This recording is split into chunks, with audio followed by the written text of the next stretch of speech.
And today he actually spoke with Chad Daybell's son. I've got Tyson on the hook right now. I'm about to give Tyson a call. You can check out his YouTube channel at Tyson. I just want to make sure I say it right. I think it's Tyson Draper. Yeah, Tyson Draper on YouTube. He's actually been in Idaho. He posted a video today with Chad Daybell's son. I'm calling Tyson right now. He's been texting me. He can't do it later, so we're going to go right now.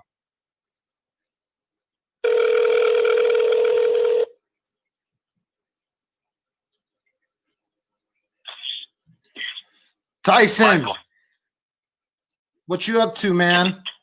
can you hear me, brother? Yeah, man, we got you loud and clear. So, man, you're all over the place. Well, yeah, it's my summer break, man. So I'm out enjoying my life. And following these cases. It looks like you're, moving your trip around to kind of follow these cases a little bit. Well, yeah, I was interested in the Daybell case long before I even knew about the Suzanne Morphew case. So give me a little breakdown on how you got involved, or at least following this case, where you've been and who you've talked to. Just kind of give me a little recap on that. Okay, well, I don't know. I can't remember if you saw my YouTube videos before I scrubbed it. Did you happen to see where I actually went to, like, the home in Chandler, Arizona, where Charles Vallow was shot, and I did a few videos around Arizona following this case? I don't know if you saw that or not. I didn't catch those videos. The first video I caught of yours was the one where you were here in Colorado and covering the Suzanne Morphew case. I had heard that you had done some other stuff, and I think I jumped back in your channel a little bit and saw that, and then obviously you scrubbed your videos. But so tell us what happened in Arizona when you went and saw the stuff. Well, this case piqued my interest months ago, like everybody else, when it first started to come out. There were so many twists and turns. And, the fact that it was in Arizona and not too far from where I live, I started researching it. And it took me a while to get oriented, like everybody else. And so I started to have this idea that people would really enjoy seeing some of these places, Absolutely. So, we hear about them and we can visualize them in our head, but to actually take people kind of on a journey, it brings it to life. And so I went to the house where Lori Vallow was living when Alex Cox came over and shot him. And so it was a pretty good video. I mean, it was one of my first ones, and I talked about where Alex was sitting on the curb talking to law enforcement and saying that it was self-defense. I talked a little bit about the pool party that they threw that night in the backyard and just stuff like that, man. And I was really surprised at the response. Like, people loved it. People are definitely, yeah, they definitely, when you can step, when you can be where that stuff goes down, it takes it to something different. It's not just someone regurgitating some social media stuff. When you're standing on the ground where these things take place, it does make a huge difference. Yeah. It kind of brings it, like I said, brings it to life. And so I ran that one, and I got a pretty good response. And so I was like, all right, I'll do another one. And so, I just kind of kept building and building. And then I kind of I don't know what happened, man. In my mind, I just kind of got tired of the Lori Vallow case. I guess I was just spending too much time, researching it, seeing what was new with it, whatever. So I kind of just put it on the back burner. Yeah. And so then I went up to Colorado to visit a friend in the Alamosa area, and I was just hanging out there and deciding, where I was going to go next. I kind of wanted to see more of Colorado, and so I started studying the Suzanne Morphew case, and kind of how that went. I mean, bro, golden, man. Like, again, golden. Now that everything's gone, like, you took that video down, and I feel bad because it's still kind of up on my channel. And then with your interview when you called me, and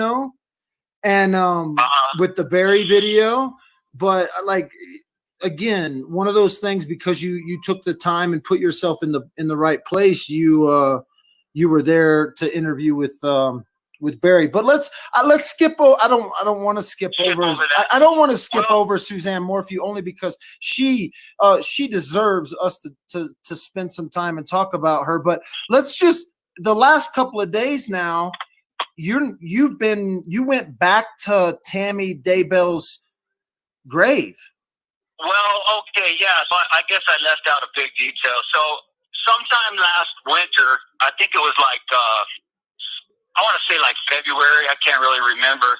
I was researching the Daybell case, and I came across an article somewhere that said that Chad Daybell had received $430,000 in life insurance for the death of Tammy, and he hadn't even bought Tammy a headstone yet. Oh man! Hadn't even bought. And this had been like a long time. And of course, people will say, well, they exhumed her body, so maybe they removed it. Blah blah blah. The fact of the matter is, she never had one. Yeah. And so I got pissed, and I was like, man, that is BS. And so I packed up my car, and I drove from Mesa, Arizona to Springville, Utah, and I got a balloon and a card, and I shot this video at her graveside, and I left the balloon and the card there, and I asked people, to whoever saw the video, to offer their condolences, and I extended the invitation to them, like, hey, this is not just from me, but it's from all of you. And dude, I had like 4,000 or 5,000 comments from people all over the world. I mean, all over Africa, Russia, the UK, Australia, you name it, man. I mean, people were just chiming in. And I only had like 500 subscribers, and that video had almost 20,000 views. And I was like, wow. Like, I'm kind of onto something here. But that really wasn't what it was about, man. It was more about, like, just, I did want her family to see that video, too. Like the kids and stuff, to let them know that people cared. Yeah. But I never thought they would, actually see it. So, anyway, when I took that video down and I was passing through Utah again on my way up to Idaho, I decided to redo it. And so I did that the other day, and it's been received very well. It's got 50-something thousand views right now. Yeah. And now with the information coming out, like obviously the last couple of days, it everything kind of changes, because Tammy's, we already knew, and we saw information about Lori and them getting wedding rings before Tammy was had died. I want to say before she was murdered.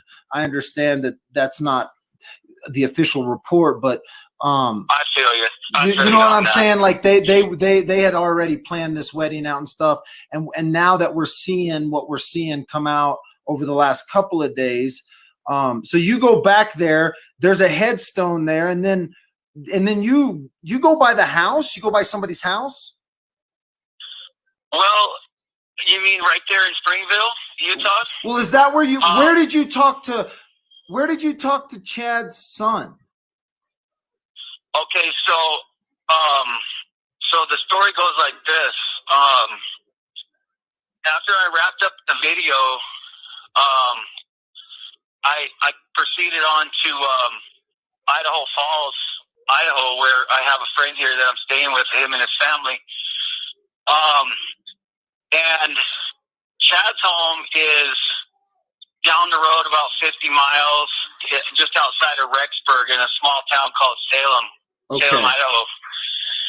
And my buddy Ruben Provencio, he took me out there yesterday, and I'd never been to Rexburg or Salem, and he kind of showed me around. Well, we went by the house and everything, and I was surprised at how quiet it was. There wasn't a lot of news trucks, or it was just a quiet environment, and I was like, wow.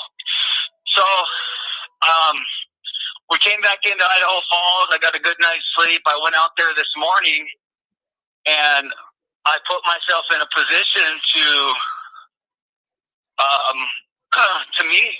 meet the family. And I actually met not only the son, as you see in the video, but I met the daughter, Emma, and I didn't film it out of respect for her. But I want to say this on your show, man, and nobody knows this, but as Emma came up to me, I just told her, I said, hey, I don't have any cameras rolling. I said, I'm just here, to do what I can do to help your mom and to help your family. And I said, I want you to know that there's a lot of people around the world who love you guys and feel really bad for you. And she goes, she goes, you mean it? Do you really mean that? And I said, yes. And she just came at me and gave me a big hug. That's awesome, man. And she started crying. And I started crying. And it just hit me, man. I was like, wow, these people are real. They're not like characters in a movie. These are real people that are hurting bad. And so that was a really neat experience. And then shortly thereafter is when I ran into the son, and I just let him know, man. And people can hate me. They can hate me if they want for saying that I love him and support him, because I know people are angry and all this and that. But that guy's a nice guy. He's a very nice guy.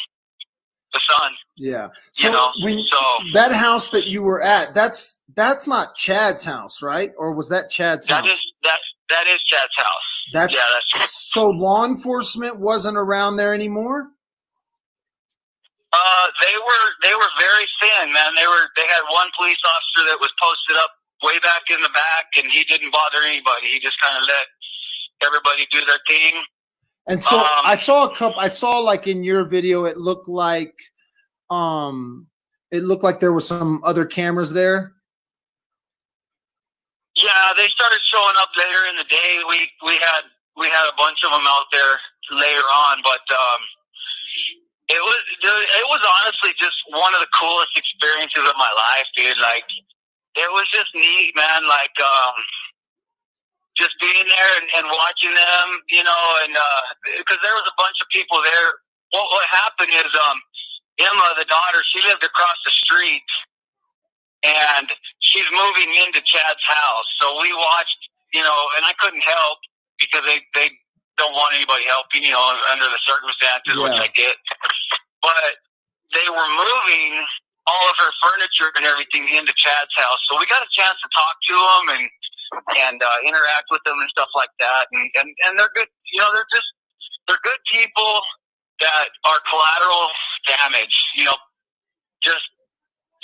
just affected by these horrible, horrible choices that Chad and Lori made, just so unfortunate. So I'm just to clarify a little bit. I don't want to invade these people's privacy, but you're saying that Chad's daughter lived across the street from Chad's house. This is the house where they exhumed the human remains that we now know are JJ and Tylee. She lived across the street from him? Yeah, the daughter's married. She's probably in her 20s or something, and she's married, and her and her husband lived across the street. And the bodies were actually found in Chad Daybell's backyard. They have a barn, like a red barn back there. I'm sure you've seen the pictures, but yeah, that's Chad Daybell's yard. And then the daughter lived across the street. So how close? Okay, so if the daughter lived across the street, are there any other like close neighbor houses, or is the daughter's house like the closest one to Chad's? No, it's like a little neighbor.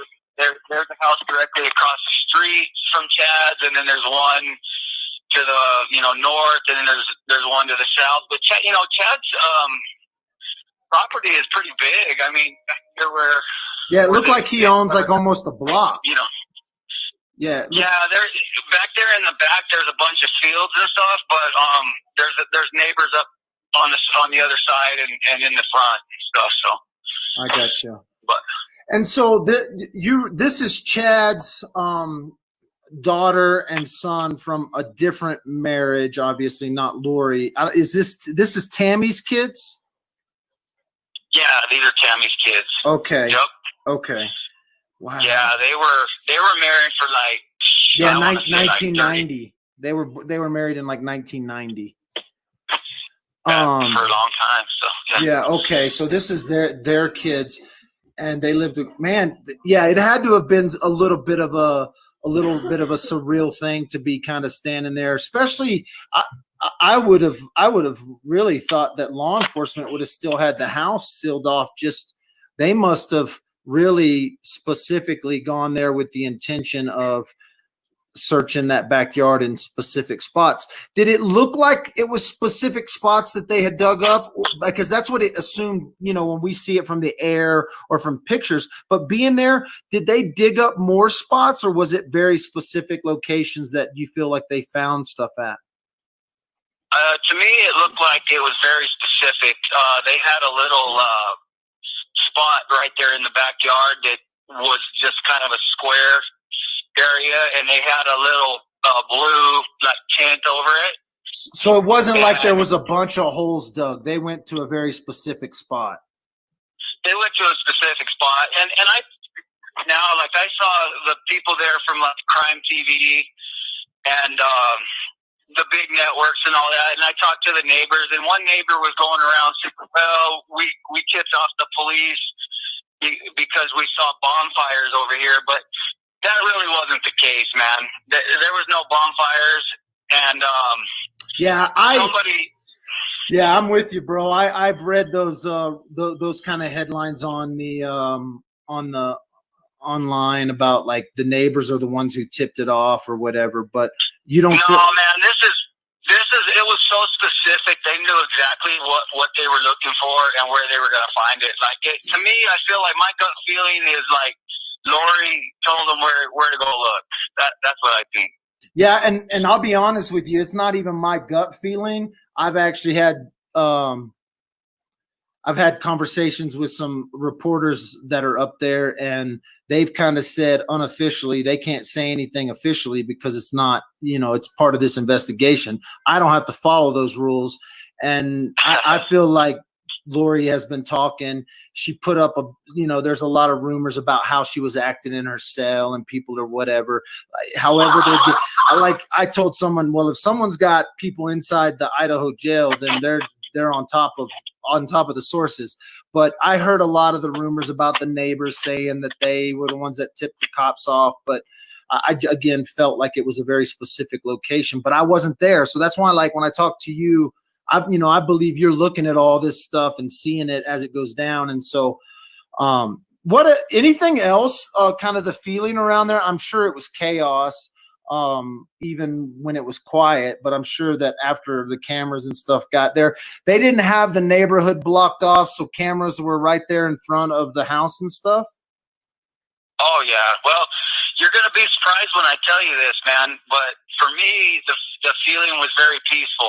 It was a very peaceful feeling. I don't know why. I thought it would be a different feeling. I thought it would be like a crazy, jacked up feeling, but it wasn't. It was very peaceful.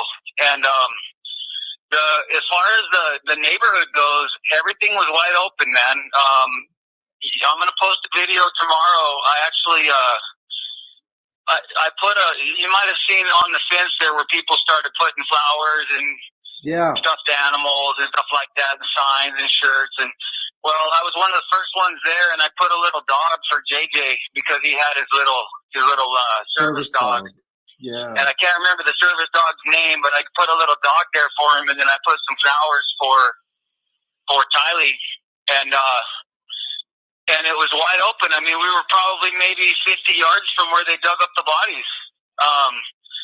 But again, man, it was just a peaceful feeling, and the neighbors were going around, and everybody was hugging and just consoling each other and talking. It was just a very calm.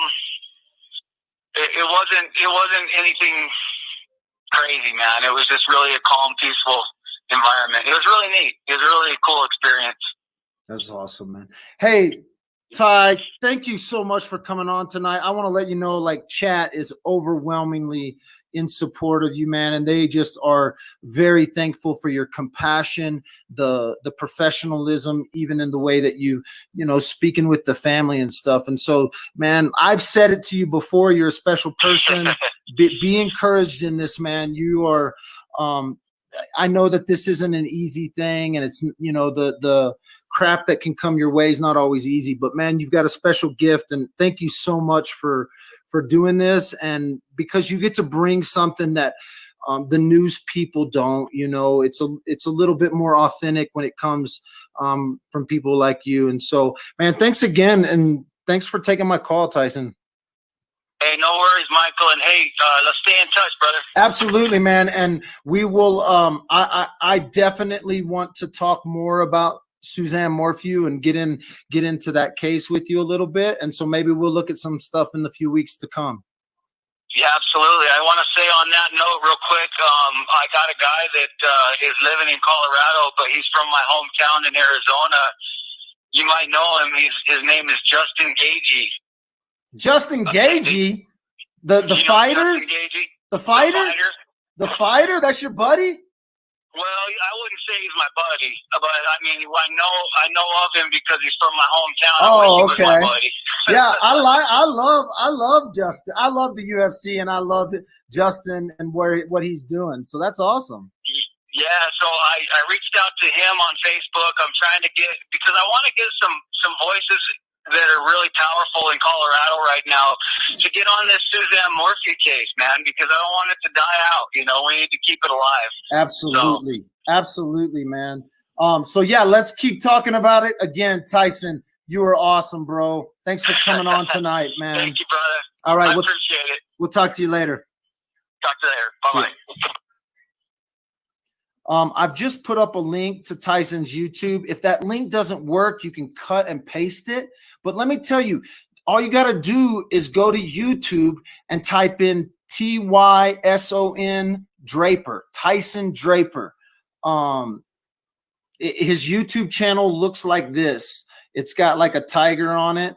And so you'll know you're at the right YouTube channel when you get to this YouTube channel. I don't know Tyson as far as personally, but I feel like he's like my YouTube brother from another mother.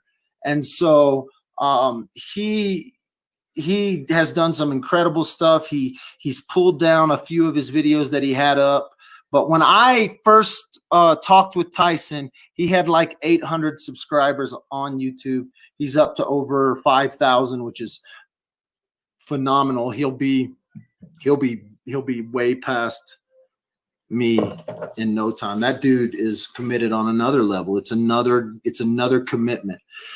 So hey, I'm sorry I interrupted this Melina Gibbon. I'm going to jump right back into this interview. I'm going to do a break.